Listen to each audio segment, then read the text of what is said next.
Oi, bom dia, professor, bom dia, turma. Meu grupo ficou com o capítulo 8 e o título do capítulo é A Noção de Vulnerabilidade da Política Nacional de Assistente Social. Bom, a atuação do psicólogo no âmbito da assistente social é recente no Brasil, de acordo com o Conselho de Psicologia, a partir de 1988. O Brasil, sendo um país com profundas desigualdades, o assistente social e o psicólogo são primordiais, pois são eles que fazem a ponte entre as pessoas que vivem à margem da sociedade e o governo. O psicólogo, sendo o profissional que vai assistir quem precisa, e o assistente social dará assistência.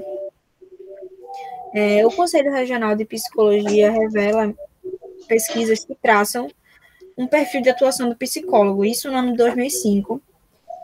Ele confirma que os psicólogos tinham mais, em sua grande maioria, atendiam em consultórios. Ele pontua que, sendo a psicologia, por natureza de seus conhecimentos, deveria ser bem mais que uma atividade de luxo. Isso na época. De acordo com o IBGE, pesquisa também de 2005, dos cargos públicos que existem para o assistente social, cerca de 18,3% das pessoas que ocupam esse cargo são psicólogos. Com o Sistema Único de Assistência Social, o SUAS, a atuação do psicólogo está em pauta. No âmbito nacional, os psicólogos estão integrando as equipes de Centro de Referência de Assistente Social, o CRAS, e dos Centros de Referência Especializados de Assistente Social, o CREAS, em todos os municípios do país. A Política Nacional de Assistente Social propõe uma maior integração entre a ação do assistente social e o psicólogo, para que nessa conjuntura eles possam integrar e construir coisas melhores. Eu passo a palavra para a Michele. Gente, bom dia. Em referência às situações enfrentadas pelas famílias e indivíduos no contexto de fragilidade, é importante entender o que pode estar relacionado a essa vulnerabilidade de acordo com a Política Nacional de Assistência Social. Sendo assim, é importante destacar que a PNAS busca situar o indivíduo em um contexto de vulnerabilidade para que, dessa forma, o Sistema Único de Assistência Social, ou SUAS, possa ser implementado como um sistema de seguridade social, a fim de garantir a proteção dos cidadãos na sociedade. Dessa forma, pode-se perceber que a PNAS atua na identificação das pessoas que necessitam do auxílio das políticas públicas de assistência social. E, para isso, ela dispõe de algumas condições características que classificam, por meio de análises situacionais, os cidadãos que fazem parte de um contexto de vulnerabilidade e risco social, vistas em, por exemplo, famílias e indivíduos com perda ou fragilidade de vínculos de afetividade, no caso, nas relações interpessoais, pertencimento e sociabilidade em relação à boa vivência em sociedade, aos ciclos da vida, às identidades estigmatizadas em termos étnico, cultural e sexual, sendo, no caso, a violação e recriminação moral sofrida pelos indivíduos a partir das suas singularidades, desvantagens pessoais resultantes das deficiências, exclusão pela pobreza no acesso às demais políticas públicas, uso de substâncias psicoativas, sendo elas lícitas ou ilícitas, diferentes formas de violência advinda do núcleo familiar, grupo e indivíduos,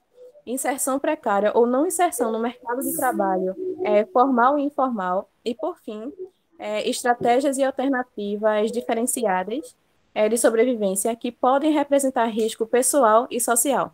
Vou passar agora a palavra para a Kátia. Bom dia.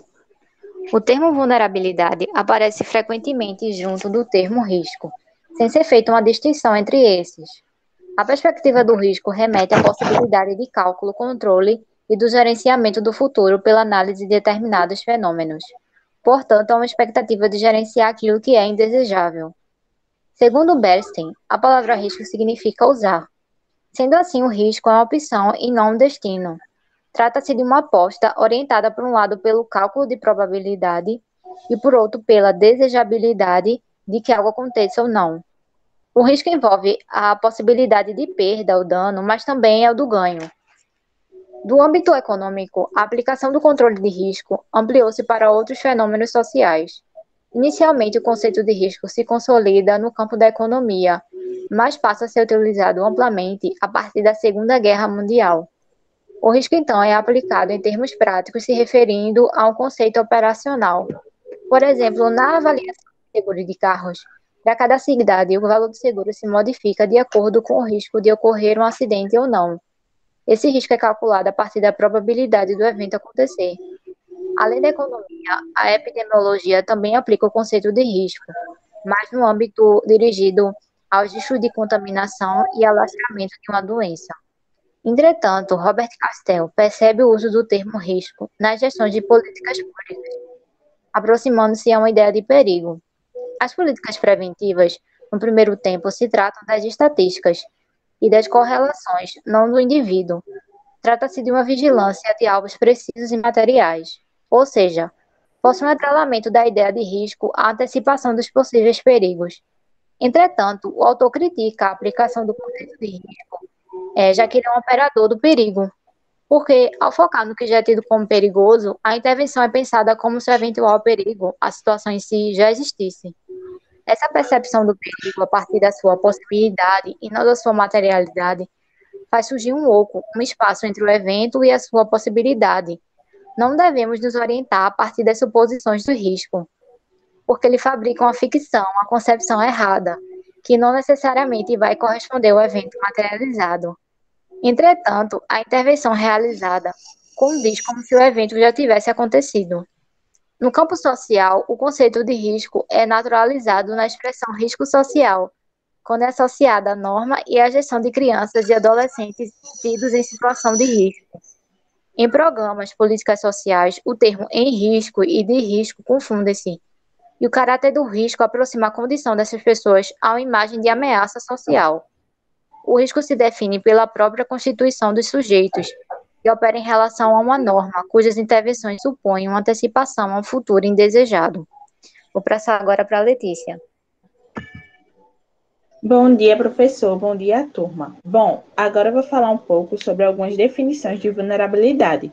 Vignoli retoma vários autores e nos apresenta uma revisão sobre os empregos do termo vulnerabilidade, como desvantagem social e demográfica, característica negativa do modelo econômico liberal, carência de poder de grupos específicos, risco de cair abaixo da linha de pobreza e desajuste entre ativos e estrutura de oportunidades.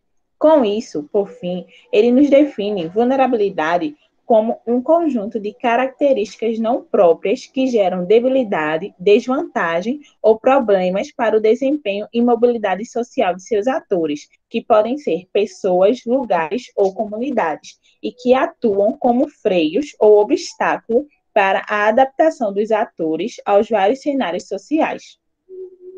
Para ele, se faz necessário observar as particularidades das situações de vulnerabilidade de diferentes grupos, até mesmo de um único grupo, pois podem existir dentro de um grupo só diferentes subgrupos. De acordo com Miriam Abramovay, existe também uma outra definição de vulnerabilidade, mas essa se destaca na perspectiva de políticas públicas, que define como uma situação de desvantagem na disponibilidade de recursos materiais ou simbólicos, como capital financeiro, nível educacional, participação em redes, experiência de trabalho, entre outros. Assim como disse Vignoli, o que essa abordagem revela é a relação da situação de vulnerabilidade com condições históricas e sociais, que ultrapassam o indivíduo, mesmo que possam afetá-lo individualmente ou em conjunto.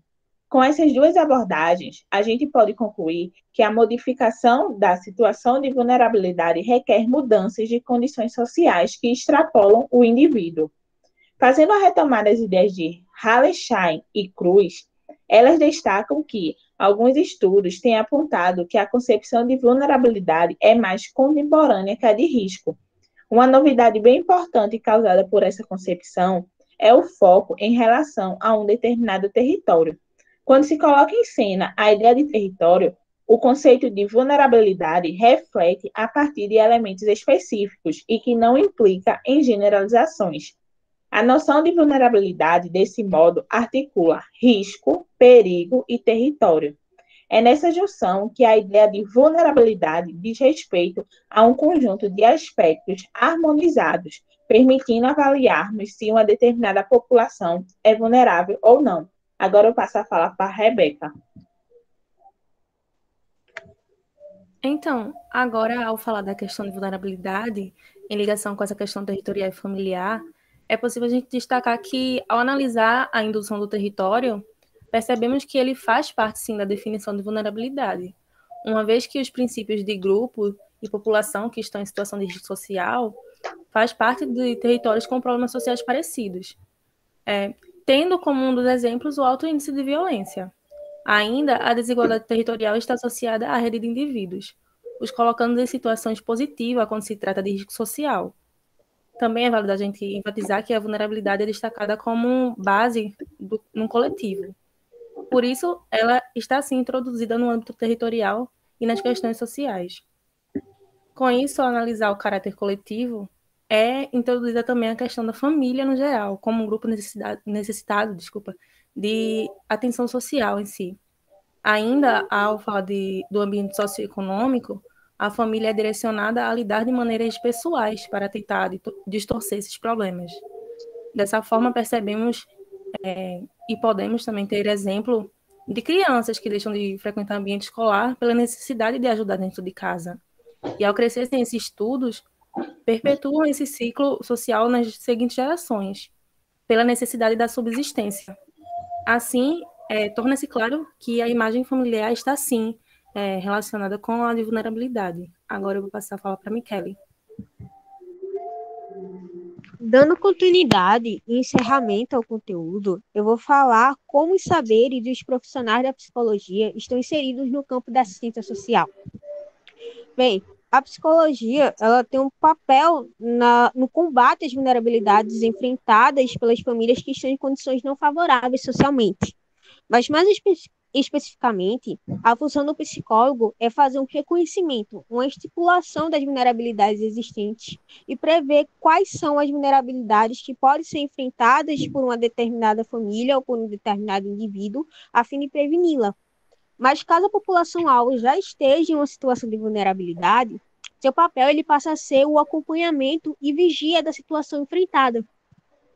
No contexto do Sistema Único de Assistência Social, o SUAS, as principais situações e aspectos que constituem um cenário de vulnerabilidade são o desemprego, a violência, situações de abuso, seja ele físico ou psicológico, as de restrição de liberdade, o contexto de rua, as explorações de trabalho, como, por exemplo, o trabalho infantil e o trabalho escravo, a evasão escolar e a exploração sexual. Então, nesse sentido, o autor frisa que é de suma importância que o psicólogo seja crítico e sensível ao cenário pelo qual a política da ciência social se constitui, que são essas situações que eu acabei de citar, para que ele possa desconstruir estratégias que estigmatizam essa população, e a acessibilidade pode ajudá-lo na invenção, na estipulação de outras intervenções que possam promover novos reconhecimentos a essa comunidade vulnerável.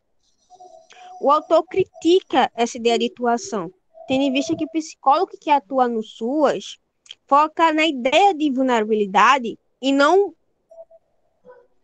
vislumbra outras possibilidades. E que a psicologia, ele afirma que a psicologia pode explorar outras formas de lidar com a questão dos indivíduos e das famílias tidas como vulneráveis, não focando apenas nesses indicadores de risco e vulnerabilidade, mas para aspectos que possam dar visibilidade à sua potência, às suas capacidades.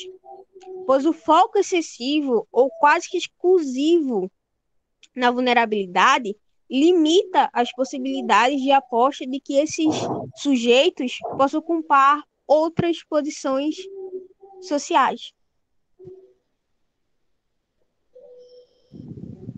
Bom, é isso, professor. Eu espero que todos da turma e o senhor tenham gostado do nosso trabalho.